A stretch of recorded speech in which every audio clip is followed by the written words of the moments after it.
हाँ जी students welcome करते हैं ਤੁਹਾਡਾ ਤੂਰ ਸਟੱਡੀ ਕਲਾਸ YouTube ਚੈਨਲ ਦੇ ਵਿੱਚ। ਇਸ ਵੀਡੀਓ ਦੇ ਵਿੱਚ ਸਟੂਡੈਂਟਸ ਆਪਾਂ ਜਿਹੜੇ ਕਿ ਪੰਜਾਬੀ ਲਾਜ਼ਮੀ ਲਈ ਜਿਹੜਾ ਕੁਐਸਚਨ ਹੈਗਾ ਪੰਜਾਬੀ ਭਾਸ਼ਾ ਦੀ ਉਤਪਤੀ ਜਾਂ ਨਿਕਾਸ ਤੇ ਵਿਕਾਸ ਵਾਲਾ ਕੁਐਸਚਨ ਕਰਾਂਗੇ। ਆਪਾਂ ਪੰਜਾਬੀ ਭਾਸ਼ਾ ਦਾ ਨਿਕਾਸ ਤੇ ਵਿਕਾਸ ਕੀ ਹੈ ਇਹਦੇ ਬਾਰੇ ਜਾਣਕਾਰੀ ਦਿਓ, ਠੀਕ ਹੈ। ਜਾਂ ਪੰਜਾਬੀ ਭਾਸ਼ਾ ਕਿਹੜੇ ਵਿਕਾਸ ਪੜਾਵਾਂ ਦੇ ਵਿੱਚੋਂ ਲੰਘ ਕੇ ਅੱਜ ਦੇ ਸਮੇਂ ਤੇ ਪਹੁੰਚੀ ਹੈ, ਜਾਂ ਪੰਜਾਬੀ ਭਾਸ਼ਾ ਦੀ ਪ੍ਰਾਚੀਨਤਾ ਸੰਬੰਧੀ ਇੱਕ ਭਾਵਪੂਰਤ ਨੋਟ ਲਿਖੋ, ਠੀਕ ਹੈ। हाँ जी इस दे विच आंसर दे विच सब तो पहला आपां लिखांगे पंजाबी भाषा का इतिहास। हाँ जी पंजाबी हैडिंग्स दे नाल करवाऊंगी ताकि ईजी याद हो जाए। पंजाबी भाषा भारत ते पाकिस्तान उप महाद्वीप के बहुत बड़े भूखंड के लोक प्रवान ते बलवान भाषा है। लोक प्रवान की भाव कि पंजाबी भाषा नूं लोकां ने स्वीकार किया होया, प्रवान किया होया। ते पंजाबी भाषा जिहड़ी कि एक बलवान भाषा जिहड़ी पंजाबी इस विशाल हो गया बड़ा, ठीक है भी काफ़ी ज़्यादा एरिया विशाल प्रांत दे विच अज प्रचलित है, मतलब कि हुण जिहड़ी चल रही है वह कोई 1000 साल पुरानी है, ठीक है। भाव कि पंजाबी भाषा जिहड़ी अज चल रही है टकसाली भाषा, ठीक है, काफ़ी किन्ने साल पुरानी है, 1000 साल पुरानी है। तो इस तो पहला प्राचीन पंजाब दे विच वैदिक संस्कृत, उस तो बाद प्राकृत भाषावां ते फिर अपरम भाषा आईयां। इस तो पहला की सी पंजाबी भाषा तो पहला की सी वैदिक संस्कृत सी, वैदिक संस्कृत, ठीक है। फिर उस तो बाद प्राकृतिक भाषावां आईयां, प्राकृतिक भाषावां आईयां, फिर अंपर भाषा आईयां। अंपर भाषा की हुंदी सी मतलब कि आम लोगों की जिहड़ी बोलचाल की भाषा हुंदी सी उन्हां नूं अंपर भाषा कहा जांदा सी। फिर वो आईयां, फिर इन्हां पुराणियां भाषावां तो ही हौली हौली बदल के 10वीं 11वीं सदी दे विच किहड़ी भाषा का जन्म होया, पंजाबी भाषा का जन्म होया, ठीक है। हौली हौली किहड़ी भाषा का जन्म हो गया, पंजाबी भाषा का जन्म हो गया। तो महाराजा रणजीत सिंह के समय तो बाद ही आधुनिक जिहड़ी पंजाबी है, जिहड़ी अपनी अज दी अजोकी टकसाली भाषा पंजाबी का इहदा रूप आ जिहड़े कि निखरिया, भाव कि महाराजा रणजीत सिंह के समय तो बाद, ठीक है, महाराजा रणजीत सिंह के काल वाला समा। तो जो अज साडी टकसाली पंजाबी दे विचों प्रवान होई हुई है, भाव कि स्वीकारी हुई है। हाँ जी इहदा इतिहास वाला हैडिंग तुसीं रीड करना, ठीक है, बहुत ही ईजी हो। दैन उस तो बाद अगला अगे दिखांगे आपां इहनूं भी ऋग्वेद की रचना। हाँ जी ऋग्वेद की रचना भारत दे विच आर्य लोकां ने कीती सी। ते ऋग्वेद जो कि संसार दे विच भाषा ते संस्कृति का ज्ञान देने वाला सब तो पुरातन ग्रंथ है, ठीक है। नैक्सट अगला हैडिंग लिखांगे हाँ जी अगला हैडिंग है पंजाबी भाषा का जन्म। पंजाबी भाषा का जन्म शोर सैनी ते पेशाची, शोर सैनी, ठीक है, ते पेशाची, इन्हां दी अगे उपभाषावां सी टक्की ते ककैया, ठीक है। इन्हां दी उपभाषावां की सी टक्की ते ककैया। इन्हां दे विचों पंजाबी भाषा का जन्म होया टक्की ते ककैया दे विचों। ते किहदियां उपभाषावां सी ये शोर सैनी ते पेशाची दियां।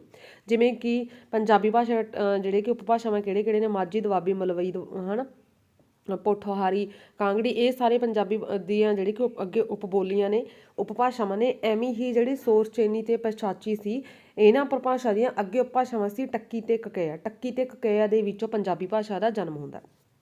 हाँ जी शोर सैनी अंपर भाषा सी जिहड़ी उहदा जन्म शोर सैनी प्राकृत दे विचों होया सी। हाँ जी शोर सैनी अंपर भाषा का जन्म हुण आपां पहिलां दा सारा बैकग्राउंड देखांगे भी जिहड़ी शोर सैनी अंपर भाषा उहदा जन्म किहदे विचों होया सी, शोर सैनी प्राकृत दे विचों होया सी। ते इहदा खेतर किहड़ा सी, मध्य देश, ठीक है। ते पंजाब दे पूर्वी खेतर दे विच किहड़ी भाषा शोर सैनी अंपर भाषा दी जिहड़ी उपभाषा सी टक्की प्रचलित सी। मतलब कि पंजाब का जिहड़ा एरिया सी, ठीक है, उहदे विच पंजाब दे पूर्वी खेतर दे विच, पंजाब दा पूर्वी ते पश्चिमी खेतर ने, ते पूर्वी खेतर दे विच जिहड़ी शोर सैनी अंपर भाषा दी उपभाषा सी टक्की प्रचलित सी, ठीक है। इस बोली का नाम ਉਹ ਜਿਹੜੇ कि क्यों ਪਿਆ ਸੀ क्योंकि टक देश पूर्वी खेतर का ਨਾਂ टक होने करके इस दे विच ਜਿਹੜੀ उपभाषा प्रचलित सी ਉਹਨੂੰ टक्की कहा जाता सी। ते इस टक्की अंपर भाषा दे विचों ही पूर्वी पंजाबी का जिहड़े कि जन्म होंदा, ठीक है। भाव कि जिहड़े कि जिवें हुण है एक पूर्वी पंजाबी है, ठीक है, पूर्वी पंजाब ते एक पश्चिमी पंजाब पाकिस्तान वाला, पूर्वी पंजाब भारत वाला, ठीक है। हाँ जी जिहड़ा पूर्वी पंजाब आ इहदा जन्म जिहड़ी पूर्वी पंजाब की जिहड़ी भाषा है उहदा जन्म किहदे विचों होया, टक्की दे विचों। टक्की दे विचों क्यों होया, क्योंकि जिहड़ी टक्की सी ओह किहदे विचों पैदा होई सी, किहदी उपभाषा सी, ओह सी शोर सैनी, ठीक है, शोर सैनी प्राकृत।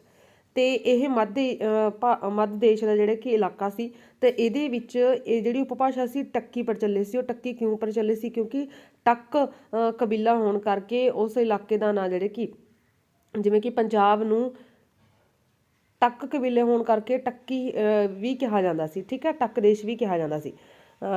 ਜਿਸ ਕਰਕੇ ਜਿਹੜੇ ਕਿ ਉੱਥੋਂ ਦੀ ਜਿਹੜੀ ਭਾਸ਼ਾ ਸੀ ਉਹਨੂੰ ਕੀ ਕਿਹਾ ਜਾਣ ਲੱਗਿਆ? ਟੱਕ ਕਬੀਲੇ ਕਰਕੇ ਟੱਕੀ।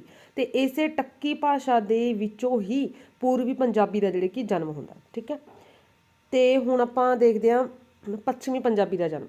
ਆਪਾਂ ਨੇ ਕਿਹਾ ਨਾ ਕਿ ਜਿਹੜੀ ਕਿ ਪੰਜਾਬੀ ਭਾਸ਼ਾ ਦਾ ਜਨਮ ਕਿਹੜੀਆਂ ਦੋ ਉਪਭਾਸ਼ਾ ਦੇ ਵਿੱਚੋਂ ਹੋਇਆ? ਟੱਕੀ ਤੇ ਕਕੇਆ ਦੇ ਵਿੱਚੋਂ। ਟੱਕੀ ਦੇ ਵਿੱਚੋਂ ਜਿਹੜੀ ਪੂਰਬੀ ਪੰਜਾਬ ਵਾਲੀ ਹੈ ਤੇ ਕਕੇਆ ਦੇ ਵਿੱਚੋਂ ਜਿਹੜੀ ਪੱਛਮੀ ਪੰਜਾਬ ਵਾਲੀ ਹੈ। ਹਾਂਜੀ, ਦੂਜੇ ਪਾਸੇ ਜਿਹੜੀ ਕਿ ਪੈਸਾਚੀ ਸੀ ਉਹ ਸੰਪਰਭਾਸ਼ਾ ਦਾ ਖੇਤਰ ਸੀ ਪੱਛਮੀ ਪੰਜਾਬ। ਪੱਛਮੀ ਪੰਜਾਬ ਸਰਹੱਦੀ ਸੂਬਾ ਕੰਧਾਰ ਤੇ ਕਸ਼ਮੀਰ ਸੀ। ਤਾਂ ਪੱਛਮੀ ਪੰਜਾਬ ਦੇ ਵਿੱਚ ਪੈਸਾਚੀ ਦੀ ਜਿਹੜੀ ਭਾਸ਼ਾ ਸੀ ਕਕੇਆ ਉਹ ਪ੍ਰਚਲਿਤ ਸੀ। ਕਕੇਆ ਪੱਛਮੀ ਪੰਜਾਬ ਦਾ ਇੱਕ ਪੁਰਾਤਨ ਜਿਹੜਾ ਭਾਗ ਸੀ, ਠੀਕ ਆ, ਪੁਰਾਤਨ ਨਾਂ ਸੀ। ਕਕੇਆ ਪੱਛਮੀ ਪੰਜਾਬ ਦੇ ਇੱਕ ਭਾਗ ਦਾ ਪੁਰਾਤਨ ਨਾਂ ਸੀ, ਮਤਲਬ ਕਿ ਕਿਸੇ ਇੱਕ ਏਰੀਆ ਦਾ ਨਾਂ ਕੀ ਸੀ? ਕਕੇਆ ਸੀ, ਠੀਕ ਹੈ। ਉਸ ਦੇ ਨਾਂ ਤੇ ਹੀ ਭਾਸ਼ਾ ਪ੍ਰਚਲਿਤ ਹੋਗੀ ਕਕੇਆ, ਠੀਕ ਹੈ। ਤੇ ਕਕੇਆ ਭਾਸ਼ਾ ਦਾ ਜ਼ਿਆਦਾ ਵਿਕਾਸ ਪ੍ਰਚਲਨ ਕਿਹੜੀ ਵਾਲੀ ਏਰੀਏ ਦੇ ਵਿੱਚ ਸੀ? ਪੱਛਮੀ ਪੰਜਾਬ ਦੇ ਵਿੱਚ। ਪੱਛਮੀ ਪੰਜਾਬ ਭਾਵ ਕਿ ਸਰਹੱਦੀ ਸੂਬੇ ਦੇ ਕੋਲ ਕੰਧਾਰ ਕਸ਼ਮੀਰ ਦੇ ਇਲਾਕੇ ਦੇ ਵਿੱਚ, ਜਿਸ ਕਰਕੇ ਉੱਥੋਂ ਫਿਰ ਜਿਹੜੇ ਕਿ ਕਕੇਆ ਭਾਸ਼ਾ ਦੇ ਵਿੱਚੋਂ ਕਕੇਆ ਅੰਪਰ ਭਾਸ਼ਾ ਦੇ ਵਿੱਚੋਂ ਕਿਹੜੀ ਭਾਸ਼ਾ ਦਾ ਜਨਮ ਹੋ ਗਿਆ? ਲਹਿੰਦੀ ਪੰਜਾਬੀ ਦਾ। ਲਹਿੰਦੀ ਪੰਜਾਬੀ ਦਾ ਦੁਬਾਰਾ ਫਿਰ ਤੋਂ ਰਿਕਾਲ ਕਰਵਾਉਣੀ ਆ ਕਿ ਪੂਰਬੀ ਪੰਜਾਬ, ਠੀਕ ਹੈ, ਤੇ ਪੱਛਮੀ ਪੰਜਾਬ, ਇੱਧਰ ਪੱਛਮੀ ਪੰਜਾਬ, ਇਹਦੇ ਵਿੱਚ ਜਿਹੜੀ ਪੰਜਾਬੀ ਆ ਉਹ ਕਿਹਦੇ ਵਿੱਚੋਂ ਹੋਈ ਆ? ਟੱਕੀ। ਟੱਕੀ ਉਪਭਾਸ਼ਾ ਦੇ ਵਿੱਚੋਂ।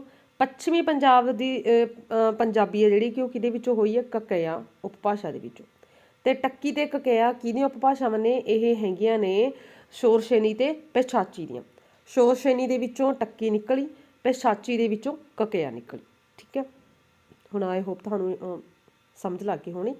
ਹਾਂਜੀ, ਅੱਗੇ ਹੈ ਪੰਜਾਬੀ ਭਾਸ਼ਾ ਦਾ ਜਨਮ। ਹੁਣ ਆਪਾਂ ਕੀ ਕਹਿ ਸਕਦੇ ਕਿ ਟੱਕੀ ਤੇ ਕਕੇਆ ਅੰਪਰ ਭਾਸ਼ਾ ਦੇ ਵਿੱਚੋਂ ਹੋਇਆ, ਜਿਹੜੀਆਂ ਕਿ ਸ਼ੋਰ ਸ਼ੇਨੀ ਤੇ ਪੈਸਾਚੀ ਦੀਆਂ ਅੰਪਰ ਭਾਸ਼ਾ ਸੀ, ਠੀਕ ਹੈ। ਤੇ ਹੁਣ ਮੈਂ ਤੁਹਾਨੂੰ ਦੱਸਦੀ ਹਾਂ ਕਿ ਅੰਪਰ ਭਾਸ਼ਾ ਕੀ ਸੀ। ਮੈਂ ਤੁਹਾਨੂੰ ਪਹਿਲਾਂ ਵੀ ਦੱਸੇ ਦਿੱਤਾ ਸੀ ਕਿ ਆਮ ਲੋਕਾਂ ਦੀ ਜਿਹੜੀ ਭਾਸ਼ਾ ਸੀ, ਬੋਲੀ ਸੀ, ਉਹਨੂੰ ਭਾਸ਼ਾ ਦੇ ਜਿਹੜੇ ਪੰਡਿਤ ਸੀ, ਜਿਹੜੇ ਭਾਸ਼ਾ ਦੇ ਵਿਦਵਾਨ ਸੀ, ਉਹਨਾਂ ਨੇ ਕਿਹੜੀ ਭਾਸ਼ਾ ਨਾਂ ਦਿੱਤਾ? ਅੰਪਰ ਭਾਸ਼ਾ। ਤੇ ਅੰਪਰ ਭਾਸ਼ਾ ਕੀ ਹੁੰਦੀ ਹੈ? ਵਿਗੜੀ ਹੋਈ ਭਾਸ਼ਾ, ਠੀਕ ਹੈ, ਵਿਗੜੀ ਹੋਈ ਭਾਸ਼ਾ। ਜਿਵੇਂ ਪੰਜਾਬੀ ਦੇ ਕਈ ਉਪਭਾਸ਼ਾਵਾਂ ਨੇ ਐਵੇਂ। ਹਾਂਜੀ, ਅਗਲਾ ਹੈ ਪੰਜਾਬੀ ਭਾਸ਼ਾ ਦਾ ਹੁਣ ਵਿਕਾਸ। ਹਾਂਜੀ, ਅੰਪਰ ਭਾਸ਼ਾ ਦੇ ਵਿੱਚੋਂ ਪੰਜਾਬੀ ਭਾਸ਼ਾ ਦਾ 1000 ਈਸਵੀ ਪੂਰਵ ਦੇ ਲਗਭਗ ਜਿਹੜੇ ਕਿ ਨਿਕਾਸ ਹੋਇਆ, ਠੀਕ ਹੈ। ਇਸ ਦੇ ਪੁਰਾਤਨ ਨਮੂਨੇ ਆਪਾਂ ਨੂੰ 9ਵੀਂ 10ਵੀਂ ਸਦੀ ਦੇ ਵਿੱਚ ਜਿਹੜੀ ਜੋਗੀਆਂ ਨਾਥਾਂ ਦੀ ਜਿਹੜੀ ਰਚਨਾ ਸੀ ਉਹਦੇ ਵਿੱਚ ਮਿਲਦਾ, ਠੀਕ ਹੈ। ਜੋਗੀਆਂ ਨਾਥਾਂ ਦੀ ਜਿਹੜੀ ਰਚਨਾ ਸੀ ਉਹਦੇ ਵਿੱਚ ਆਪਾਂ ਨੂੰ ਪੰਜਾਬੀ ਦੇ ਜਿਹੜੇ ਕਿ ਆਪਾਂ ਨੂੰ ਝਲਕ ਮਿਲਦੀ ਹੈ ਕਿ ਉਹਨਾਂ ਦੇ ਅੰਪਰ ਭਾਸ਼ਾ ਦੇ ਵਿੱਚ ਪੰਜਾਬੀ ਭਾਸ਼ਾ ਦਾ ਜਿਹੜੇ ਕਿ ਜਨਮ ਹੋਇਆ। ਤੇ 12ਵੀਂ 13ਵੀਂ ਸਦੀ ਦੇ ਵਿੱਚ ਹੋਏ ਜਿਹੜੇ ਕਿ ਸ਼ੇਖ ਫਰੀਦ ਜੀ ਦੇ ਸਲੋਕਾਂ ਦੇ ਵਿੱਚ ਇਸ ਦਾ ਰੂਪ ਅੰਪਰ ਭਾਸ਼ਾ ਦੇ ਪ੍ਰਭਾਵ ਤੋਂ ਬਿਲਕੁਲ ਮੁਕਤ ਹੈ, ਠੀਕ ਹੈ। ਵੀ 12ਵੀਂ 13ਵੀਂ ਸਦੀ ਦੇ ਵਿੱਚ ਸ਼ੇਖ ਫਰੀਦ ਜੀ ਦੇ ਸਲੋਕਾਂ ਦੇ ਵਿੱਚ ਜਿਹੜੀ ਭਾਸ਼ਾ ਹੈ ਉਹਦੇ ਵਿੱਚ ਅੰਪਰ ਭਾਸ਼ਾ ਦੇ ਪ੍ਰਭਾਵ ਤੋਂ, ਅਸਰ ਤੋਂ ਜਿਹੜੇ ਕਿ ਇਹ ਮੁਕਤ ਹੈ। ਤੇ ਉਸ ਸਮੇਂ ਤੋਂ ਲੈ ਕੇ ਹੁਣ ਤੱਕ ਇਸ ਦੇ ਵਿੱਚ ਲਗਾਤਾਰ ਜਿਹੜੀ ਕਿ ਸਾਹਿਤ ਰਚਨਾ ਹੋ ਰਹੀ ਆ ਕਿਹਦੇ ਵਿੱਚ? ਪੰਜਾਬੀ ਭਾਸ਼ਾ ਦੇ ਵਿੱਚ। ਸ਼ੇਖ ਫਰੀਦ ਜੀ ਦੀ ਕਵਿਤਾ ਭਾਵ ਕਿ ਇਹਨਾਂ ਦੀ ਰਚਨਾ ਦੇ ਵਿੱਚ ਲਹਿੰਦੀ ਤੇ ਫਾਰਸੀ ਦੇ ਕਈ ਜਿਹੜੇ ਕਿ ਆਪਾਂ ਨੂੰ ਸ਼ਬਦ ਮਿਲਦੇ ਨੇ, ਵਰਤੇ ਗਏ ਨੇ। ਤੇ ਭਗਤੀ ਦੇ ਸਮੇਂ ਪੰਜਾਬੀ ਉੱਤੇ ਕਿਹੜੀ ਭਾਸ਼ਾ ਦਾ ਪ੍ਰਭਾਵ ਸੀ? ਸੰਤ ਭਾਸ਼ਾ ਦਾ ਪ੍ਰਭਾਵ ਸੀ, ਭਾਵ ਕਿ ਪੰਜਾਬੀ ਉੱਤੇ ਜਿਹੜੇ ਕਿ ਇਲਾਕੇ ਦੇ ਅਕੋਰਡਿੰਗ ਹੈ ਜਿਹੜੇ ਕਿ ਅਸਰ ਪੈਂਦਾ, ਠੀਕ ਹੈ।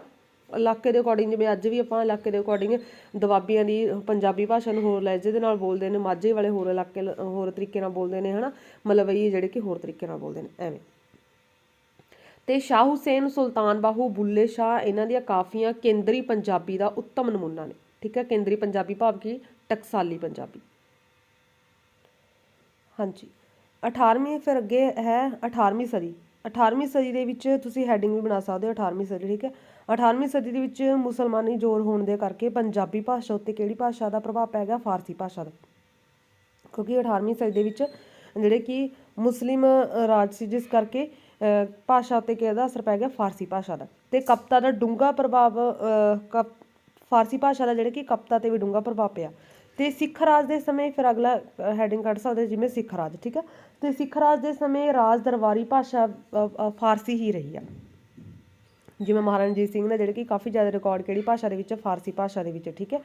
ਹਾਂ, ਇਸ ਕਰਕੇ ਫਾਰਸੀ ਭਾਸ਼ਾ ਦਾ ਪ੍ਰਭਾਵ ਆ ਜਿਹੜੇ ਕਿ ਜਾਰੀ ਰਿਹਾ, ਭਾਵ ਕਿ ਅਸਰ ਰਿਹਾ। ਤੇ ਅੰਗਰੇਜ਼ਾਂ ਦੇ ਆਉਣ ਦੇ ਨਾਲ ਅੰਗਰੇਜ਼ੀ ਦੇ ਬਹੁਤ ਸਾਰੇ ਸ਼ਬਦ ਫਿਰ ਪੰਜਾਬੀ ਭਾਸ਼ਾ ਦੇ ਵਿੱਚ ਰਲ ਗਏ ਤੇ ਇਹ ਵਰਤਾਰਾ ਅਜੇ ਤੱਕ ਵੀ ਜਾਰੀ, ਮਤਲਬ ਕਿ ਅੱਜ ਵੀ ਹੁਣ ਪੰਜਾਬੀ ਦੇ ਵਿੱਚ ਆਪਾਂ ਬਹੁਤ ਸਾਰੇ ਇੰਗਲਿਸ਼ ਦੇ ਵਰਡ ਜਿਹੜੇ ਕਿ ਯੂਜ਼ ਕਰਦੇ ਹਾਂ, ਠੀਕ ਹੈ। ਜਿਵੇਂ ਪੈਨ, ਠੀਕ ਹੈ, ਇਹ ਵਾਲੇ ਵਰਡ ਐਵੇਂ ਬਹੁਤ ਸਾਰੇ ਵਰਡ ਨੇ। ਹਾਂਜੀ, ਪੰਜਾਬੀ ਭਾਸ਼ਾ ਹਿੰਦੀ ਤੇ ਉਰਦੂ ਦੋਹਾਂ ਦੇ ਨਾਲੋਂ ਪੁਰਾਣੀ ਹੈ। ਇਸ ਦਾ ਜਨਮ ਉਸੇ ਧਰਤੀ ਉੱਪਰ ਹੋਇਆ ਜਿਸ ਧਰਤੀ ਉੱਪਰ ਰਿਗਵੇਦ ਰਚਿਆ ਗਿਆ ਸੀ, ਠੀਕ ਹੈ। ਜਦ ਕਿ ਹਿੰਦੀ ਦਾ ਜਨਮ ਉਸ ਖੇਤਰ ਦੇ ਵਿੱਚ ਹੋਇਆ ਜਿੱਥੋਂ ਦੀ ਭਾਸ਼ਾ ਨੂੰ ਵੈਦਿਕ ਜ਼ਮਾਨੇ ਦੇ ਵਿੱਚ ਹੀ ਵਿਗੜੀ ਹੋਈ ਭਾਸ਼ਾ ਕਿਹਾ ਜਾਂਦਾ ਸੀ। ਤੇ ਉਰਦੂ ਦਾ ਜਨਮ ਭਾਰਤ ਵਿੱਚ ਮੁਸਲਿਮ ਰਾਜ ਸਥਾਪਿਤ ਹੋਣ ਤੋਂ ਮਗਰੋਂ ਹੋਇਆ। ਤੇ ਪੰਜਾਬੀ ਦਾ ਇਤਿਹਾਸ ਇਸ ਤੋਂ 250-300 ਸਾਲ ਪੁਰਾਣਾ, ਠੀਕ ਹੈ, ਵੀ ਇਹ ਤੋਂ 250-300 ਸਾਲ ਪੁਰਾਣਾ ਪੰਜਾਬੀ ਭਾਸ਼ਾ ਦਾ ਇਤਿਹਾਸ। ਤੇ ਪੰਜਾਬ ਦੀ ਇਹ ਪ੍ਰਾਚੀਨ ਭਾਸ਼ਾ ਵਰਤਮਾਨ ਪੰਜਾਬੀ ਦੀ ਸਰਕਾਰੀ ਭਾਸ਼ਾ, ਠੀਕ ਹੈ, ਵਰਤਮਾਨ ਇੱਥੇ ਪੰਜਾਬ ਆਊਗਾ, ਵਰਤਮਾਨ ਪੰਜਾਬ ਦੀ ਸਰਕਾਰੀ ਭਾਸ਼ਾ। ਤੇ ਇਹ ਇੱਥੋਂ ਦੀ ਵਿੱਦਿਆ, ਸੂਚਨਾ, ਅਦਾਲਤਾਂ ਦੀ ਕਾਰਵਾਈ ਦਾ ਜਿਹੜੇ ਕਿ ਮਾਧਿਅਮ ਆ ਪੰਜਾਬੀ ਭਾਸ਼ਾ। ਤੇ ਇਸ ਦੇ ਵਿੱਚ ਅੱਜ ਕਈ ਰੂਪਾਂ ਦੇ ਵਿੱਚ ਸਾਹਿਤ ਰਚਨਾ ਹੋ ਰਹੀ ਹੈ, ਠੀਕ ਹੈ, ਜਿਵੇਂ ਨਾਵਲ, ਨਾਟਕ, ਕਹਾਣੀ, ਠੀਕ ਹੈ। ਕਾਫੀ ਜ਼ਿਆਦਾ ਰਚਨਾ ਜਿਹੜੀ ਕਿ ਪੰਜਾਬੀ ਭਾਸ਼ਾ ਦੇ ਵਿੱਚ ਸਾਹਿਤ ਰਚਨਾ ਹੋ ਰਹੀ ਹੈ। ਤੇ ਜਿਹੜੇ ਸਾਹਿਤ ਰੂਪ ਨੇ ਕਈ, ਠੀਕ ਹੈ, ਮਾਝੀ, ਦੁਆਬੀ, ਮਲਵਈ, ਪੁਆਧੀ, ਪੋਠੋਹਾਰੀ, ਮੁਲਤਾਨੀ, ਝਾਂਗੀ, ਡੋਗਰੀ ਇਹਦੀਆਂ ਜਿਹੜੇ ਕਿ ਉਪਭਾਸ਼ਾਵਾਂ ਨੇ। ਤੇ ਇਸ ਨੂੰ ਗਵਾਰੂ ਭਾਸ਼ਾ ਕਹਿਣਾ ਜਿਹੜੇ ਕਿ ਠੀਕ ਨਹੀਂ, ਕਿਉਂਕਿ ਇਸ ਨੂੰ ਸ਼ੇਖ ਫਰੀਦ, ਸ਼੍ਰੀ ਗੁਰੂ ਨਾਨਕ ਦੇਵ ਜੀ, ਬੁੱਲੇ ਸ਼ਾਹ ਵਰਗੀਆਂ ਰੂਹਾਨੀ ਸ਼ਖਸੀਅਤਾਂ ਨੇ ਜਿਹੜੇ ਕਿ ਪੰਜਾਬੀ ਭਾਸ਼ਾ ਨੂੰ ਅਪਣਾਇਆ। ਤੇ ਮੁਸਲਮਾਨਾਂ, ਹਿੰਦੂਆਂ, ਸਿੱਖਾਂ ਤੇ ਈਸਾਈਆਂ ਨੇ ਇਹਦੀ ਉੱਨਤੀ ਦੇ ਵਿੱਚ ਸਾਂਝੇ ਤੌਰ ਤੇ ਹਿੱਸਾ ਪਾਇਆ। ਤੇ ਆਪਾਂ ਇਹਦੇ ਵਿਕਾਸ ਨੂੰ ਜਿਹੜੇ ਕਿ 4 ਭਾਗਾਂ ਦੇ ਵਿੱਚ ਵੰਡ ਸਕਦੇ ਹੋ। ਤੁਸੀਂ ਇਹ ਜਿਹੜੇ ਕਿ ਸਟਾਰਟਿੰਗ ਦੇ ਵਿੱਚ ਵੀ ਲਿਖ ਸਕਦੇ ਹੋ। ਮੱਧਕਾਲੀ ਪੰਜਾਬੀ ਜਾਂ ਗੁਰੂ ਕਾਲ ਦੀ ਪੰਜਾਬੀ 1700 ਈਸਵੀ ਤੱਕ, ਤੇ ਪਿਛਲਾ ਮੁਗਲ ਕਾਲ ਤੇ ਸਿੱਖ ਰਾਜ ਦੇ ਸਮੇਂ ਦੀ ਪੰਜਾਬੀ 1700 ਤੋਂ ਲੈ ਕੇ 1850 ਈਸਵੀ ਤੱਕ, ਤੇ ਅੰਗਰੇਜ਼ੀ ਰਾਜ ਦੇ ਸਮੇਂ ਦੀ ਪੰਜਾਬੀ 1850 ਤੋਂ ਲੈ ਕੇ 1947 ਈਸਵੀ ਤੱਕ, ਤੇ ਅਜੋਕੀ ਪੰਜਾਬੀ ਹੈਗੇ 1947 ਈਸਵੀ ਤੋਂ ਹੁਣ ਤੱਕ ਦੀ। ਸੋ ਇਹ ਸੀ ਤੁਹਾਡਾ ਕੁਐਸਚਨਸ। ਥੈਂਕਸ।